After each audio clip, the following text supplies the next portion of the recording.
Why it's such a concern, let's go over to meteorologist Eric Johnson.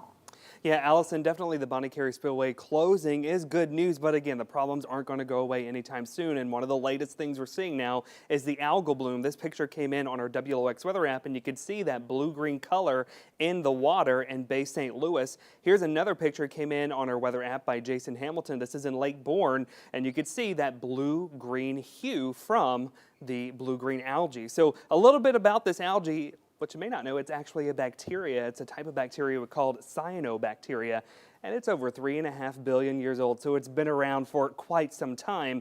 But it's got some plant-like features where it can actually just get its energy from the sun, and it likes warm water and it likes fresh water, and since our salinity levels are so low, well, it's kind of doing well in the sound. So how do we get here? How do we get this algal bloom in the sound?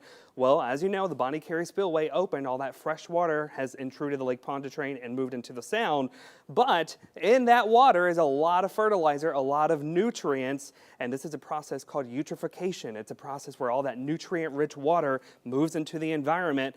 Well, what is those plant-like little bacteria, algae like? Well, they like fertilizer, and all of that is that blue-green algae just blooming across the area. So why is that really harmful?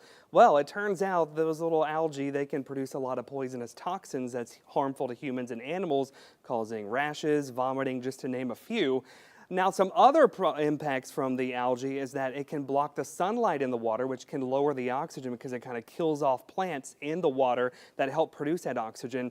And in more extreme cases, it could produce a dead zone. Now, it's too early to say if we're going to see that in the Mississippi Sound, but a dead zone happens when all this algae, well, eventually it's going to die.